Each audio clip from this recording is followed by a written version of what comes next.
Hi,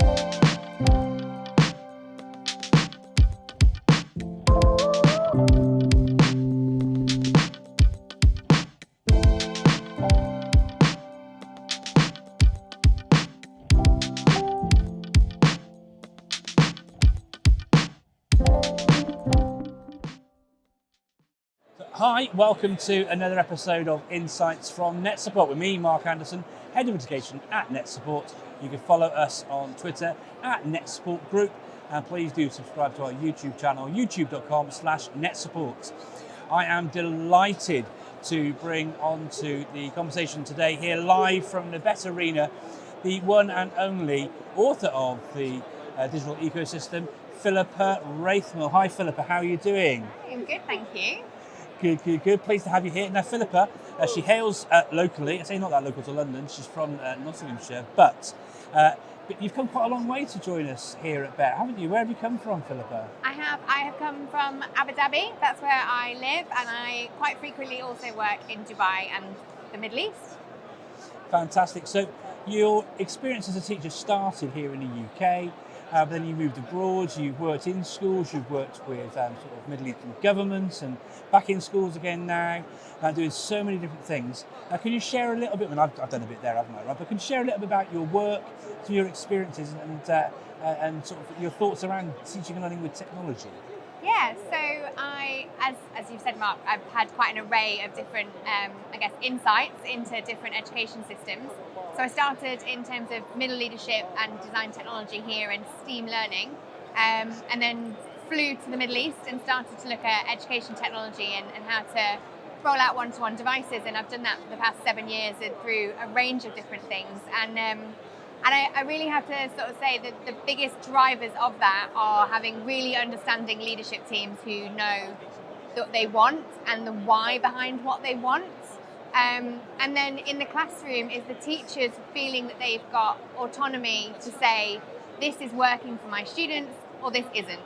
Because as soon as you say to a teacher, you've got to use this for this many hours a week and at this time of the day, you remove that fluidity of learning, and sometimes tech's right and sometimes it's not. And I think the best opportunities come from people knowing how to use it to an extent where they go, I'm going to use it now, but I'm going to put it down again. And actually even students having that. So I think for me, they're the best parts about digital learning in a classroom.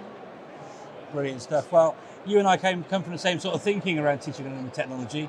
You know, technology is a great thing, but just because you can use it doesn't necessarily mean you should.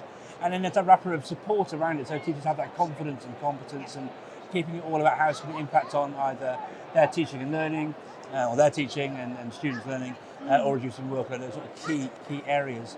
I mentioned your book, Digital Ecosystem, Philippa, which I was very fortunate for you to ask me, lovely of her, asked me to write the foreword for. Thank you so much.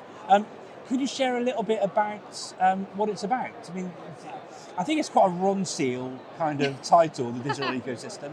But could you unpick maybe a bit more about what's inside it? What readers could actually get from reading the book? Yeah, absolutely. So it's funny you should say that it's a bit of a Ronseal, because actually I remember when I said to my husband and other educators that I was kind of testing it on, and they were saying, well, what do you mean ecosystem? And to me, it felt really obvious that it was everything that was inside that system and that kind of school. So for me, there's an image of a geodesic dome on the front of it, and that analogy really goes across the whole ecosystem.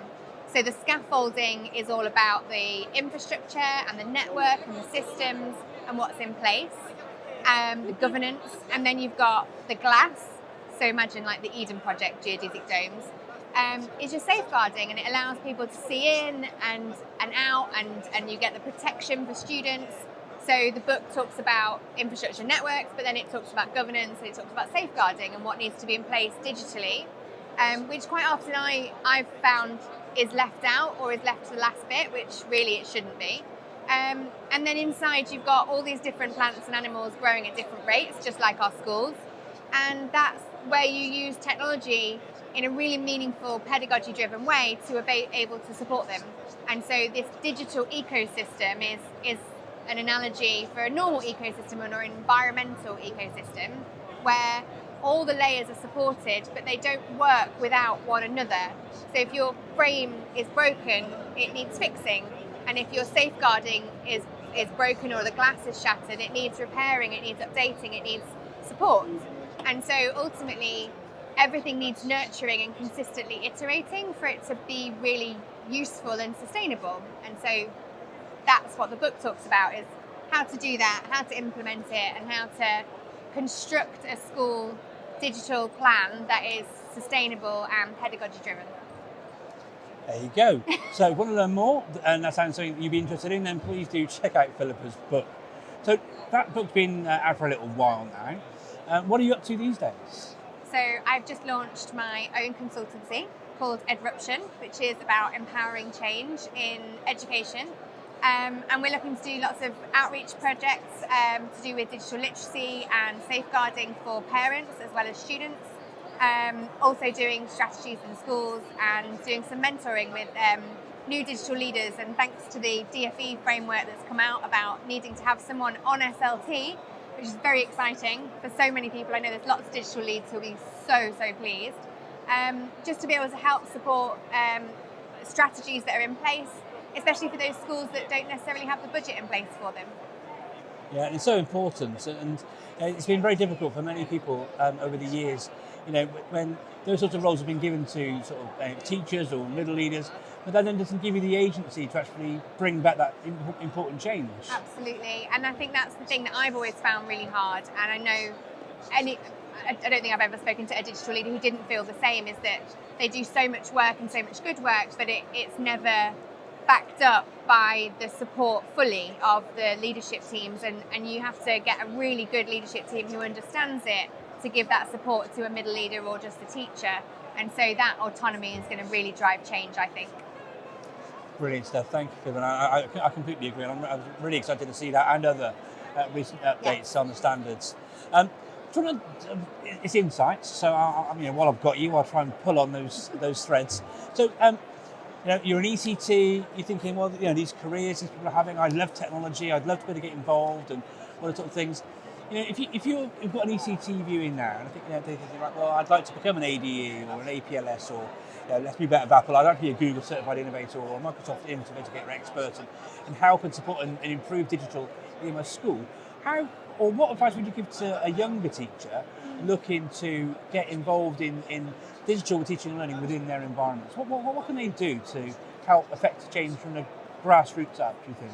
Yeah, I think it's really interesting. I think there's definitely a need for more support in those areas. I've actually today, the ECTs as part of COBIS have just seen a little video that I've done about it. And I think the groundwork for me is that as an ECT, you go and you say, okay, the school that I'm in, what is your ecosystem? Being really aware of that, because that's going to be fundamentally what you're going to be using in your classroom. And as much as you might aspire to use a different sort of technology, you're not going to be using it every day in the same way that you're using what they have in their school at that time. So I'd start there, look at what they have, and then find, as you just said, so many different free platforms and programs for leadership and digital skills, is finding that one. So if you're Microsoft School, then go and find out about how to become a Microsoft educator.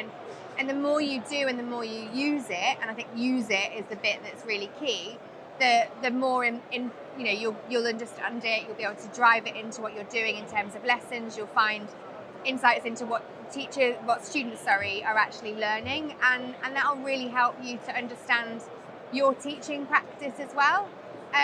And then from there, when you feel confident in teaching with technology and that it's actually having an impact, you can then kind of go and say, well, actually, this one really interests me as well. And that's where I would sort of go off, because I think your ECT year and your PGCs and things are so full on anyway.